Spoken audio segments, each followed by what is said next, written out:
I greet you all in the name of the Lord Jesus Christ. Muri Zimbabwe. Ndinoitwa Apostle Sean Michael Hill. Ndauya a very powerful message for vanhu vese vemuZimbabwe. As long as wakazvarwa munyika yeZimbabwe, message iyi ndeyako. Mwari vari kutaura, thus saith the Lord. Vanhu vemuZimbabwe hamundizive. Mumaziso angu munonamata rima. This is the message of he who is true and faithful. Vakagara ku right hand of the majesty, ku right hand yaBaba, vanonzi Jesu Kristo. Vakawanda munovataura semunovaziva, asi ivo vari kuti inini hamundizive. Dei maindiziva newili yaBaba vangu, maindinamata, mainamata Baba vangu mumweya nemuzvokwadi. Asi nenhau iyi makarasika mukaita kunamata mamwe mamwari asiri Baba vangu. Ini ndiri mwana waMwari, ende Mwari vakati eternal life iri mandiri. Zvazvadaro vandituma ini as his holy apostle kuti ndiuye ndikuparidzei vanhu vemuZimbabwe. Not just Zimbabwe, but the whole of Africa and the whole world. Nenhau iyi yakakosha yemudzimu. Mwari vari kuti muZimbabwe, Zimbabwe iri murima.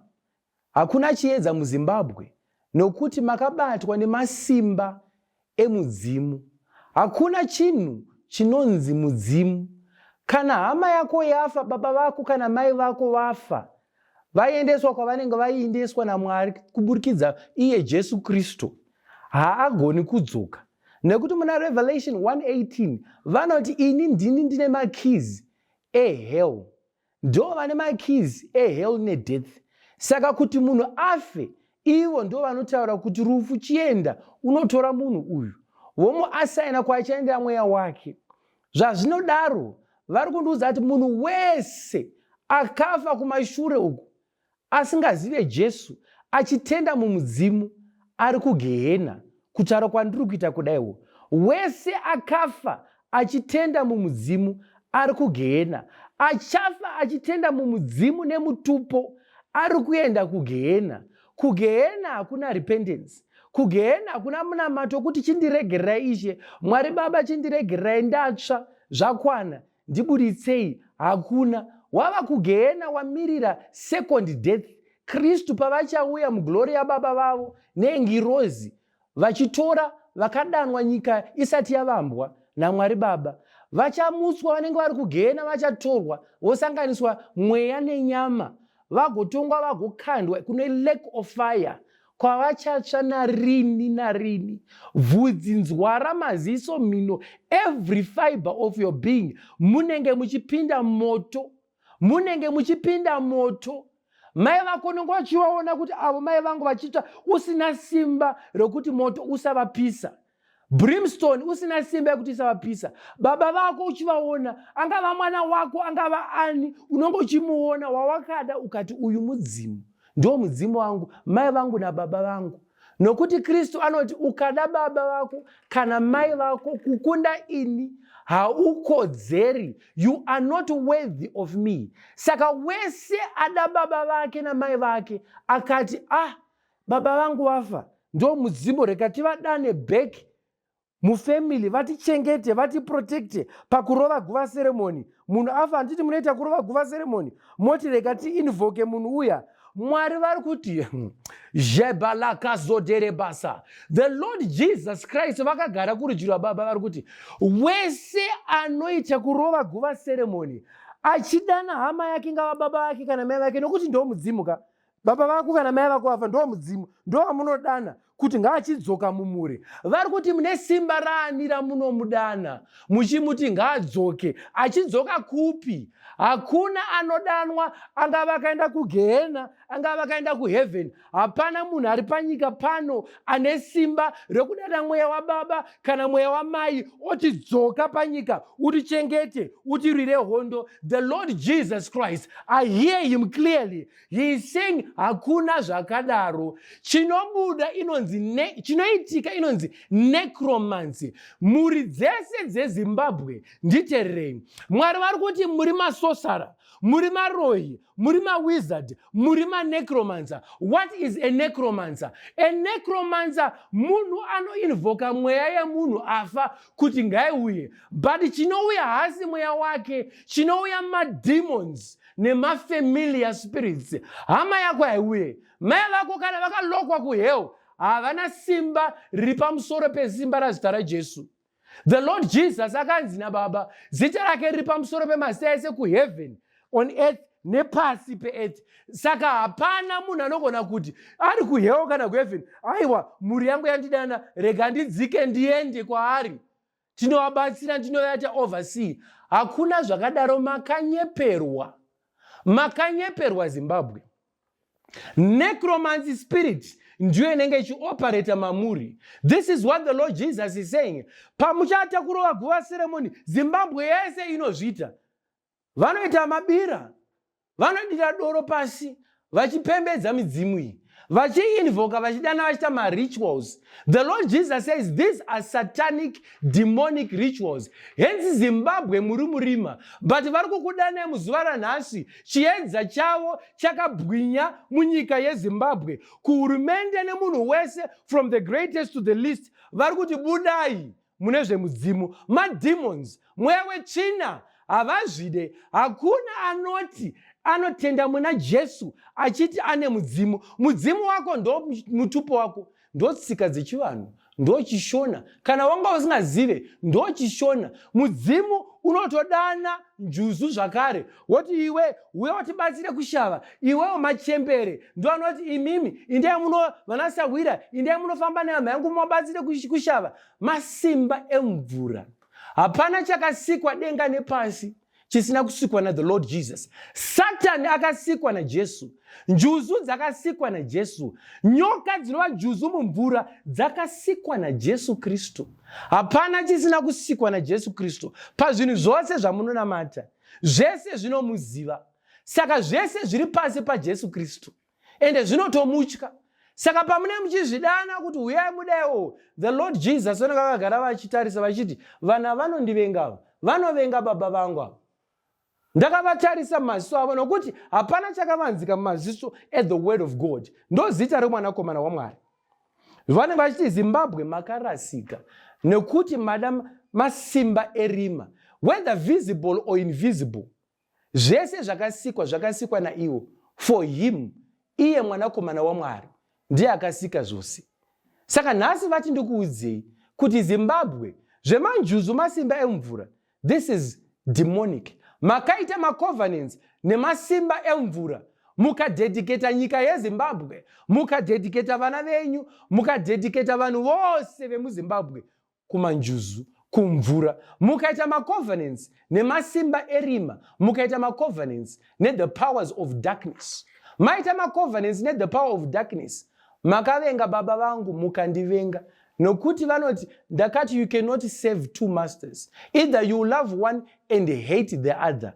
Ivo kuburikidza zvakare vanoti, if you do not hate your father and your mother, you are not worthy of me. Saka pamunoda baba venyu mai venyu muchiti vafa, rekati vadane, moita necromancy, muri manecromancer, masorcerers, madana mweya wakaipa madimoni. Vakati vanhu ava vandivengava, havazi vangu. Saka Zimbabwe yese, the Lord Jesus vari kuti, hamuna mate, hamundizive. Dei maindiziva, musingaiti zvemutupo. Dei maindiziva, musingaiti zvemudzimu. Hakuna anoita zvemudzimu nezvemutupo anotenda muna Jesu. Hakuna anoita zvinhu zve the world, rudiments, philosophical beliefs, traditions of this world anotenda mune zvaJesu Kristu. It's a lie. It's a lie of the devil. Mwari ndo anotokupai delusion iyoyo kuti mutevere masimba erima, mutevere mudzimu. Nokuti kutanga kwenyika Mwari vanga vasingade rudzi rwemagentile. Mwari vakatevera ririmi rwechihebrew. Vakatevera maHebrews, vana veIsrael. Isusu magentiles nyika dzose tanga tisina Mwari. Saka kunyepa kuti munhu anoti tainambata Mwari ndiye musika vanhu. Munonyepa vanhu vemuZimbabwe. N'anga dzese nemasvikiro ese emuZimbabwe munonyepa. munonyepa, musanyepera vanhu. Ishe Jesu vari kuti vanhu vasiyei masimba emadziva, tiri kuita hondo yemweya. Mwari vari kuti vasiyei vandakadana ndisati ndavamba nyika, vasiyei vasunungurwe, kunyepa kwenyu ngakubve pavari nechokwadi chevhangeri, nokuti vakati musaziva chokwadi, ende chokwadi ichi chichakusunungurai, kwete munamato asi chokwadi chevhangeri raJesu Kristu. Nyika iyi payakavambwa iyi, Mwari vakafamba neIsraeri chete, rudzi rwese rusina Mwari. Rusina Mwari kudaro, maGentiles rudzi rwese rusiri rweIsraeri vakatarisa zvakasikwa, nzizi, makomo, miti neupenyu hwavo, vakati pane chinhu chikuru chiripo chinoratidza kuti chihombe kutidarika isu vanhu, kudarika mhuka dzese idzi, kudarika manzizi aya, makomo makuru aya. Hatisi isusu vanhu takazviumba izvi. Anofanira kunge achinzi musika vanhu. Mukudaro Mwari vanoti still ndanga ndisingakuzivei, ndanga ndisinemi. Zvakaendwa from generation to generation, vanhu vachiudzana kuti kuna musika vanhu. Zvinonzi manga musina Mwari musina Kristu. Zvamanga musina Mwari musina Kristu, wamunoti musika vanhu haasi Mwari, haasi Jesu, this the devil, fallen powers erima amunoti musika vanhu, nokuti zvakanyorwa manga musina Mwari. Mwari vanga vasinemi. Pakauya Jesu Kristu, mwanakomana waMwari, ndinzwe ng'anga nevese vanopembedza manjuzu, vese vanoita zvemudzimu, vese vanobhilivha nezvokupiwa zvinhu nemudzimu, ndinzwei manga musina Jesu. Nanhasi vakawanda munoti hamuna Jesu, hamutotendi maari, hamutomuzive. Asi ndinokuparidzai kuti mwanakomana waMwari anga akavigwa muna Mwari. Mwari pavakazvisika, vakamusika mwanakomana wavo, vakamuisa maari, vakamuviga from the world, akasazivikanwa. Zvokuti paakauya amanifestwa munyika yeIsrael, Satani akati if you be a son of God, because anga asingatozive kuti ndivo Mwari wake, vakamusika. Nokuti Mwari vakati iwe chiita Mwari weOld Testament, ufambe nayo. Ndosaka akauya kuzofira nyika, akauya kuzofira vanhu veIsrael, ndo vakauya kuzofira. Haana kuuya kuzofira vanhu vese, akauya kuzofira Israel kuti ibude mulo. Kufira kwakaita vanhu vese ndekwekuti sin yakapinda through the first Adam, paakatadza death ikapinda muvanhu, ndiyo yakafira kuti isaramba ichikontinua. But zvimwe zvese zvakaramba zviripo. Mwari vakati ukasangana nenyoka uchaitema musoro, vakadzi muchainkrizwa pain pachildbearing. Zvakafa here nekuti zvakapera here nekuti akafa pamuchinjikwa Jesu? Zvakapera. Haana kuuya kuzofira zvinhu zvose. Makanyeperwa. Ropa raJesu harina kuuya kuzodeururwa zvinhu zvose. Ropa raJesu rakauya kuzodeururwa kuti isu tanga tisina Mwari tisvebedzwe kuna Mwari. Zvivi zvakapinda through first Adam zvipere, zvisaramba zvichikontinua muvanhu through mukuzvara zvichipinda muvanhu. Saka isu patakasebedzwa muna Mwari, maGentiles nevanhu vemuZimbabwe, makaramba musingazive Jesu, makaramba musingazive Mwari. Kusvika nanhasi mune muchiti Mwari Mwari, asi muchisanganisa Mwari neATR, muchisanganisa netsika dzechishona dzechivanhu. Apa Mwari vakati you cannot save two masters. Zvakadaro Mwari vanoti chizivai mwanakomana wangu wandakatuma ndikamanifesta munyama in the nation of Israel, akakufirai. Vese vanotenda mumudzimu ndinzwei muZimbabwe. Vese vanozviti masvikiro. I am the most powerful man on earth right now. I am speaking this in the power of the Holy Ghost. I am the most powerful man. Zimbabwe ndinzwei. In the spiritual I am the most powerful man. Ndinotaura kwamuri, manga musina Jesu, hamutori naJesu, hamutomuzive. Mazvinzwa zvandataura, hamutomuzive. Zimbabwe muri kuzvinzwa, hamutomuzive. Vari kuti chimuzivai. Kune vakadanwa. Hazvina zvokuti unovashara kuti uyai mumwoyo mangu mava Mwari wangu. Makanyeperwa zvakare. Hauvadani, hauna simba rokuvadana Jesu iwe. Nesimba rani rinobva kupi? Ivo ndo vakashara vavanoda nyika isati yavambwa. Kune mimasvikiro, mang'anga vanopembedza Njuzu nemudzimu, nemimawizards, masosara. Mwari vari kuti ndinzwei. Siyai vana veZimbabwe. Vamwe venyu chibudai mune masimba akaipa. Ndinotaura kwamuri nemasimba enyu, muzita raJesu Kristu kuti budai mumasimba emanjuzu, budai musimba emudzimu, budai mumasimba aSatani. Nokuti ndimunoti tinotanga parutu, kuna Mwari hakusvikike. Hongu manga musingagoni kusvika nokuti manga musina Mwari, asi kuuya kwakaita Jesu makukwanisa kusvika ku throne of grace yaBaba. Maiti mudzimu wedu kana wafa, hama dzedu dzafa, ndo dzichasvika kuna Mwari. Nokuti muwisdom yaMwari vakati nyika ine wisdom yayo haimbofi yakandiziva. Mukabva mati makare, madzibaba nemadzimai edu akare, mana sekuru nambuya, vakati tichaziva Mwari nekuti anenge afa ndiye achasvika achitaura kwavari. Mukabva mati saka mudzimu yedu Mhondoro ndo zvichataura, ndo zvichasvika kuna Mwari musikavanhu, muchireva nhema vasiri Mwari wechokwadi asi ari Satani. Asi Mwari wechokwadi munokwanisa kusvika kwaari through Jesus Christ. Jesus Christ, 1 Timothy 2:5, ndiye akanzi the only mediator between God and men. Midzimu hama yako haisviki. Ndakuudza kuti kana akafa achitenda mazviri, ari kugehena, kutaura kwatinoita izvizvi. Ari kutsva, ari kutomentwa in hell nemoto. Angava mai vako, angava baba vako. Iwe ukati ndichavada ndiramba ndakavabatira, uri kutevera kugehena, mugonotsva mai vako nababa vako, vanasekuru vako, vanambuya vako. Muri kudinzwa manganga nemasosara emuZimbabwe. Mashrines enyu, nhasi Mwari vari kuti he is going to tear them down. Masimba enyu vari kumabvisa kwamuri muzuva ranhasi. Masimba angachioperata through imimi muchibhiwicha vanhu vemuZimbabwe nemademonic false doctrines enyu, Mwari vari kuzvipedza muzuva ranhasi. Ndinotaura kwamuri masosara, ndinotaura kwamuri n'anga, ndinotaura kwamuri munopembedza manjuzu, masimba enyu nhasi muzita raJesu, zita ripamusoro pemazita ose, zvapera.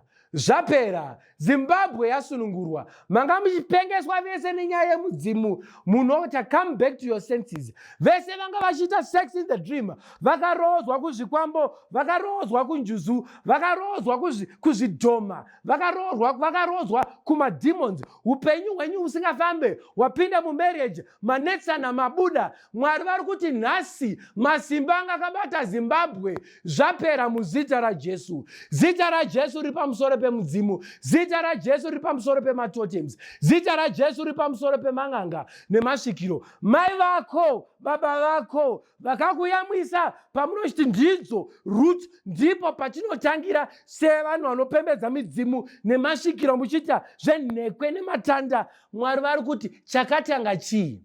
Mai kana kuti musiki? Mai vakakubereka vanokuzvara neanosika chinotanga chii? Munonyepa imi nokuti chinotanga kusikwa. Musiki ndiye anotanga. Jesus is above your mother. Jesus is above your father. Root haisi mai vako vakakuyamwisa, vakakudzidzisa kuti tada, vakakudzidzisa kuti ava ndinhingi iyi motikari. Munonyepa imi. Haana simba mai vako, baba vako havana simba. Jesu mwana waMwari, brother yangu, ndivo vane simba. Baba vangu vari kudenga ndo vane simba. Kwete imi vana mai venyu nana baba venyu. Doctrine yenyu ndeye madevils, ndeye flesh and blood, ndeye kunyepa, ndeye kurasisa vanhu. Vari Mwari vakavazvitendera. Mwari vati ndikuudzei nhasi, wherever uri kuchiredzi unoita zvemanjuzu, uri kuani? Ndiri kukuudza nhasi, I am the most powerful man. Ndiri kudzokorora. Jesu ndiye anotanga, ndiye akasika mai vako nababa vako. Iwe havana simba, havana access yekusvika kuna Mwari Baba. Kana mati ndiye svikiro anosvika, ndiye Mhondoro. Mbuya nehanda hana simba, Kaguvi hana simba, havana simba vanhu vairodarika naJesu. Jesu ndega ndiye akati afa akamuka after 3 days. I exert what the power of the Holy Ghost.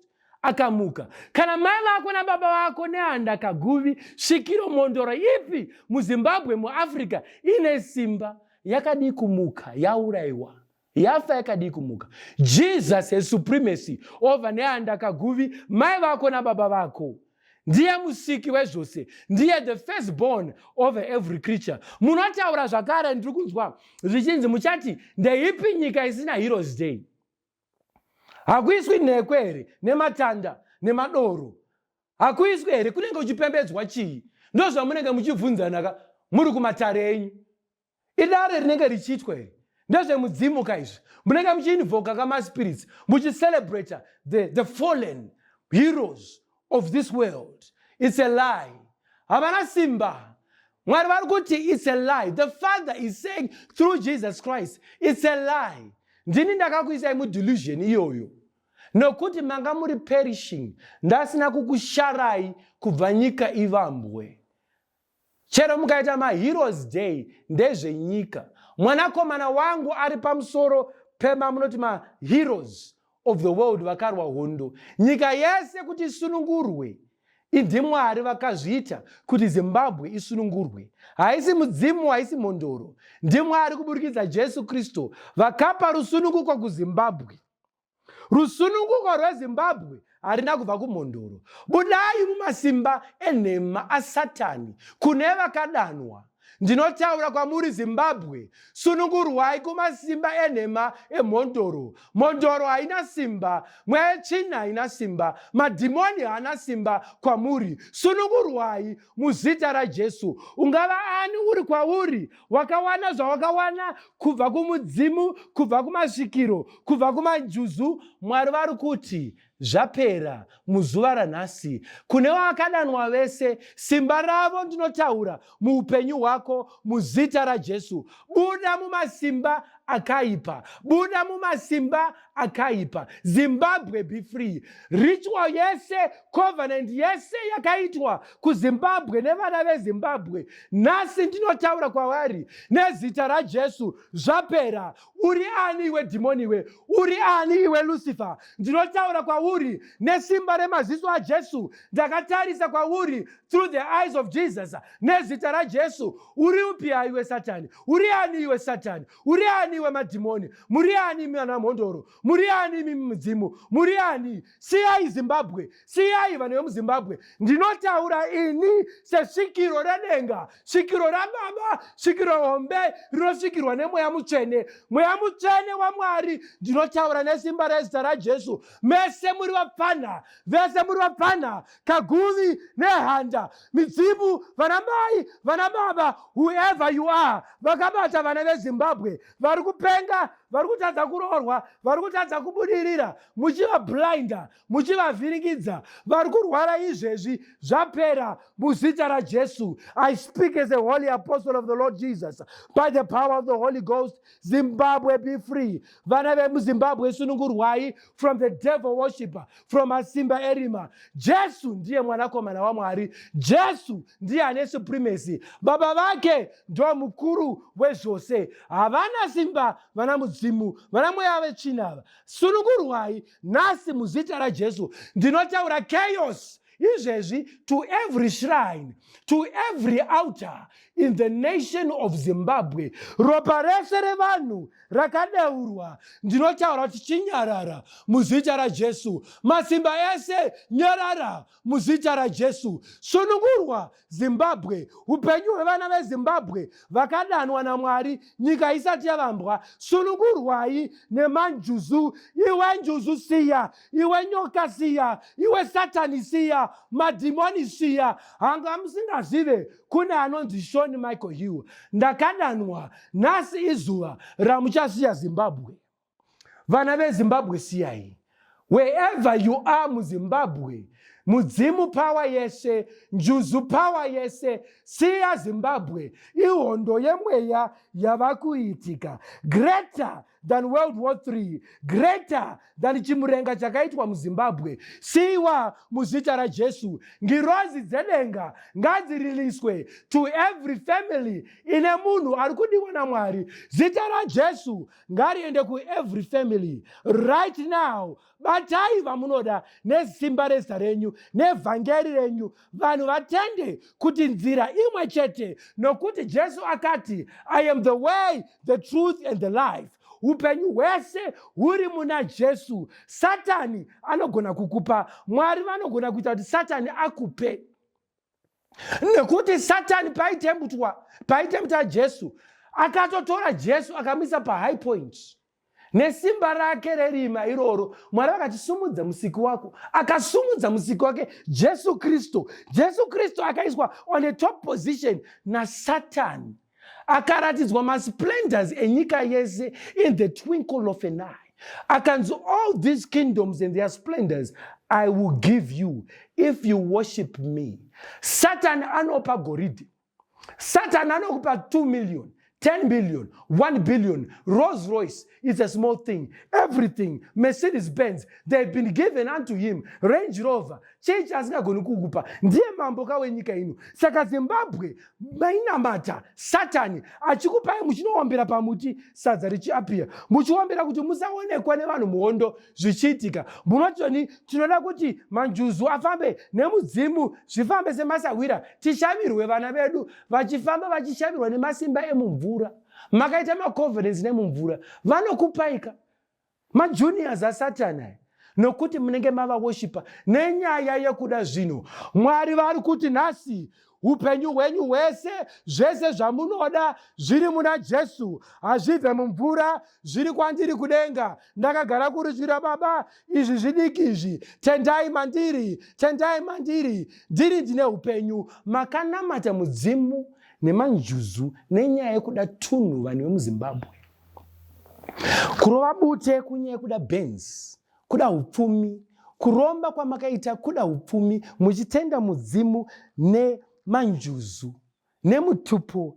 Wese ane mutupo muzuva ranhasi, denounce your totem in the name of Jesus. Let go, you totem. Let go, you mudzimu, in the mighty name of Jesus. Ndinotaura chaos in the spiritual and in the physical. Vasiye nasi, vasiye, vasiye, vasiye. Hazvina basa muri vana legion. Hazvina basa muri 500 mademons. I am above you in the name of Jesus Christ. I command you, siya Zimbabwe, siya vanhu vavo, siya vamuri kupengesa, vese vari kuita sex in the dream. Madimoni ari kuvata navo, vasiye, vasiye, vasiye. I break every marriage with Njuzu. I break every marriage with Zidoma. I break every marriage nemudzimu nemweya wakaipa. Muzuva ranhasi hamuna simba paupenyu hwevana ava. Ndinovapiya, wherever you are, I speak the name of Jesus. Mumadziva, mumaoceans, wherever you are, fire of God in the mighty name of Jesus. The name of Jesus. Let them go right now. Right now, right now. Siya vanhu ivavo muzita raJesu. They do not belong to you. They belong to God. God ndovakavasika through Jesus. He owns their spirits, their souls. Handina basa miko dzakaitwa nemaagreements amakaitwa. Nasi I speak a separation, a divorce in the name of Jesus.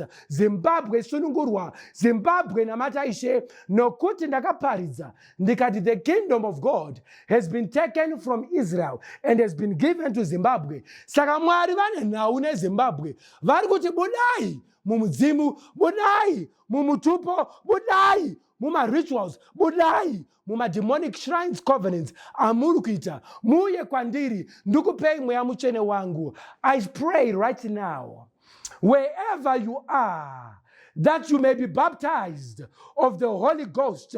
May the Holy Ghost,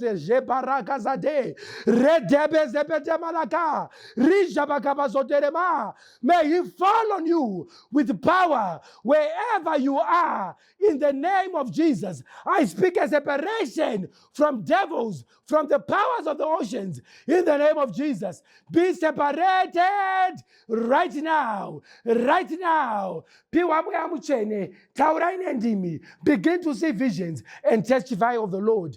Varkushawa mabasa. Ndinotaura mabasa kwamuri. Mabasa have kumanjuzu kumudzimu. Mabasa anobva kuna Jesu. I speak a blessing, a miracle in your life. I'm working a miracle of jobs in your lives in the mighty name of Jesus.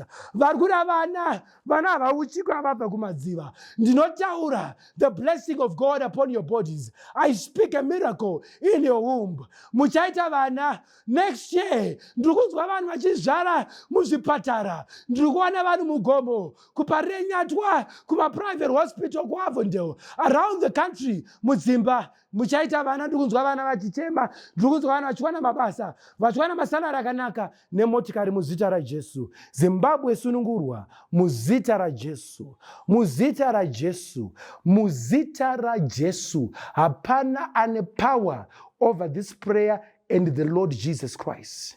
Hapana anotaura. Wese mufundisi anoti mai vako ndimwari wako kuti the devil ndindazvitaura.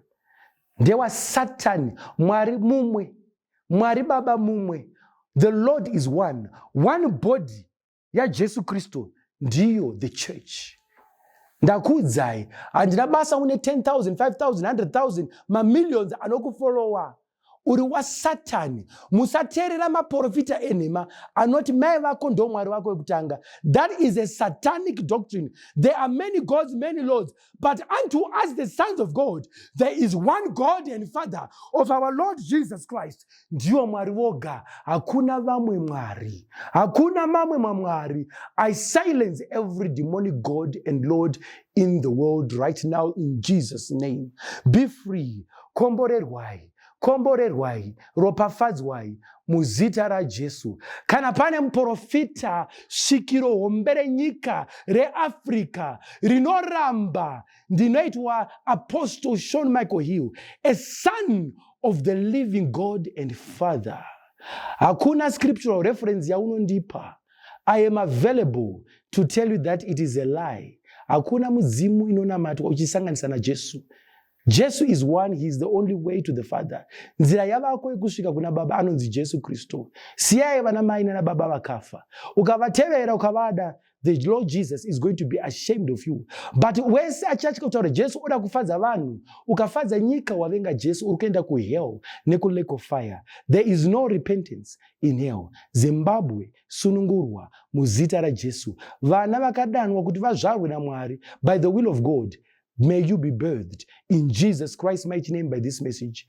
Amen.